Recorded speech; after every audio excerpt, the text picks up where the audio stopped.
Bonjour à tous. Avec des données de plus en plus volumineuses disponibles, des ressources informatiques qui permettent de stocker un grand volume de données, et puis des ressources sous forme de calcul, aujourd'hui la cancérologie est concernée par le big data. Donc le big data est défini à partir de 4 V, volume, variété, vitesse, véracité, et en cancérologie on peut dire également la complexité, si on pense à des modèles spatiaux ou temporaux-spatiaux qui permettent de caractériser l'évolution tumorale, ou des modèles multi-échelles qui permettent de caractériser les mécanismes de la cancérogenèse. Alors qu'est-ce qui est gros? Est-ce que c'est le nombre d'individus, le nombre d'unités statistiques? Est-ce que c'est le nombre de covariables ou est-ce que c'est les deux? Alors on va définir d'abord ce qu'est un biomarqueur pour un statisticien. Pour un statisticien, un biomarqueur, c'est une variable biologique dont la distribution est associée soit avec le risque de maladie, c'est un biomarqueur diagnostique, soit avec le pronostic du patient, donc un biomarqueur pronostic, soit avec la probabilité de réponse au traitement, et c'est un biomarqueur théranostique. Donc on parle ici d'un type, si on s'intéresse au domaine de la omique, d'un type particulier de big data, c'est le big data pour lesquels on a beaucoup de variables, et on a beaucoup plus de variables dans ce cas-là que de nombre de sujets. Alors si on s'intéresse à l'ADN, avec les études GWAS, on a jusqu'à 2 millions de SNP qui sont analysés simultanément. Le séquençage du whole genome en NGS, c'est 3 milliards de paires de bases. Si on s'intéresse au niveau d'expression des gènes en transcriptomique, c'est 22 000 gènes. Et en protéomique, les technologies de type analyse en protéomique courante, type MALDI, c'est quelques centaines de protéines à la fois. Alors la difficulté, c'est qu'on est confronté à ce qu'on appelle le fléau de la dimension. Alors le fléau de la dimension, c'est qu'on cherche à identifier des variables à travers une relation entre ces variables omiques, donc en grande dimension, et soit la probabilité de maladie pour le diagnostic, soit le pronostic des patients, soit la probabilité de réponse thérapeutique. Et on est dans un espace dont la dimension est de l'ordre de grandeur du nombre initial de variables, c'est-à-dire de l'ordre de milliards pour le séquençage, 22 000 pour le transcriptome, quelques centaines en protéomique, et on a beaucoup moins d'individus qui sont des points dont les coordonnées, autant de coordonnées que de variables dans l'espace. Donc évidemment, si on cherche à définir ce modèle, il n'est pas identifiable, parce que l'espace est trop grand par rapport au nombre d'individus avec lequel on essaye de l'identifier. Et donc pour cela, on cherche, c'est intuitif, à réduire la dimension de l'espace, donc soit en répétant un très grand nombre d'analyses univariées pour sélectionner un nombre restreint de variables, soit en effectuant un modèle de régression multivariée pénalisé qui permet de prendre en compte ce problème de la dimension. Une autre solution, c'est de régresser dans un sous-espace qui est construit avec les composantes. C'est un sous-espace qui est construit en essayant de garder le maximum de la variabilité initiale. Mais l'espace est plus petit et on peut travailler dans ce cas-là dans le sous-espace des composantes. Il y a également des approches combinées qui existent. On parle de régression creuse. Ça correspond aux 2 points résumés.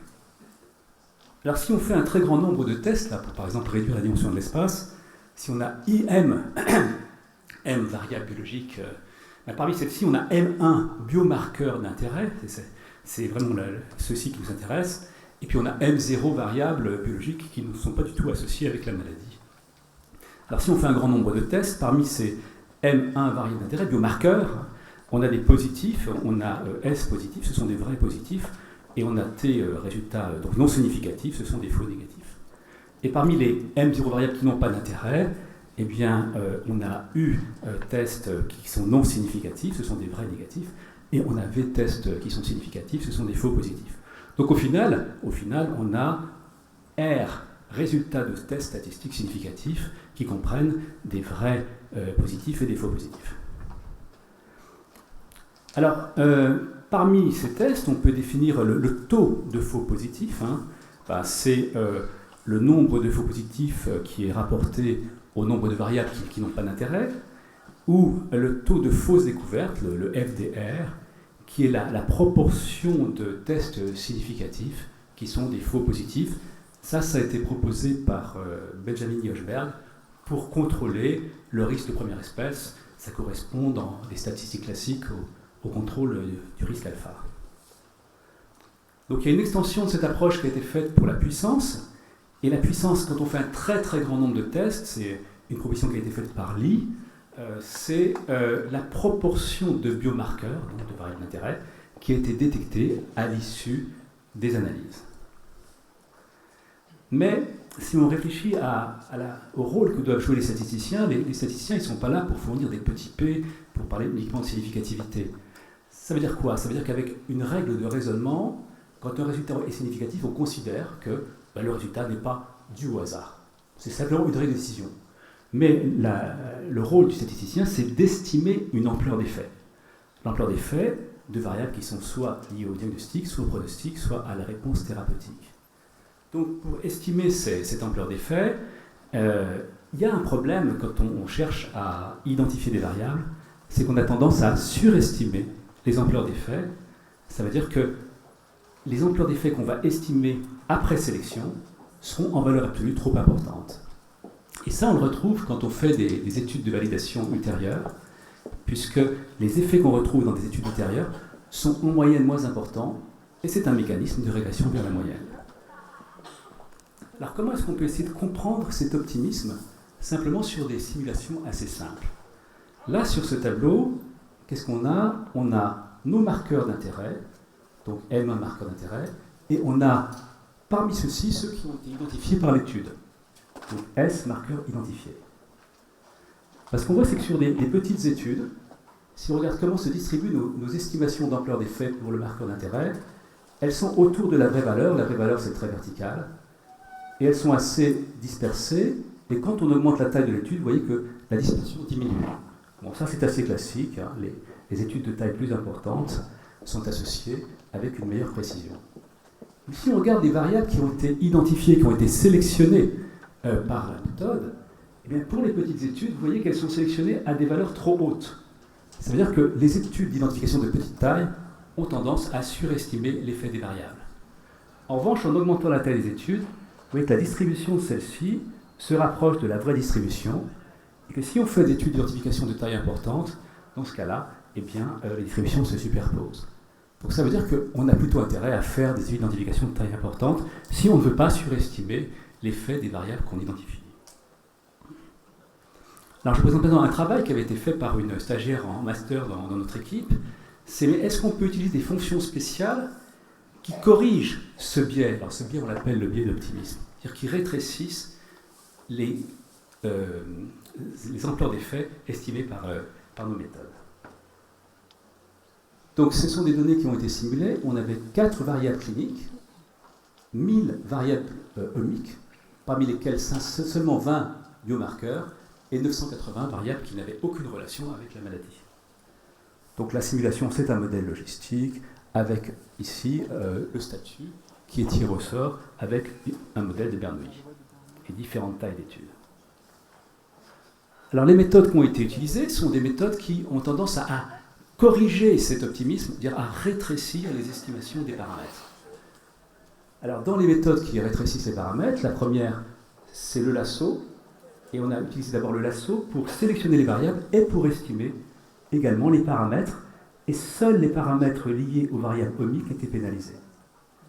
La seconde méthode, c'était le lasso pour sélectionner les variables et la régression Ridge pour estimer et corriger la valeur des paramètres. Et ensuite, 2 méthodes de lasso adaptatif ont été utilisées. L'idée, c'est d'appliquer des corrections qui sont différentes suivant les variables.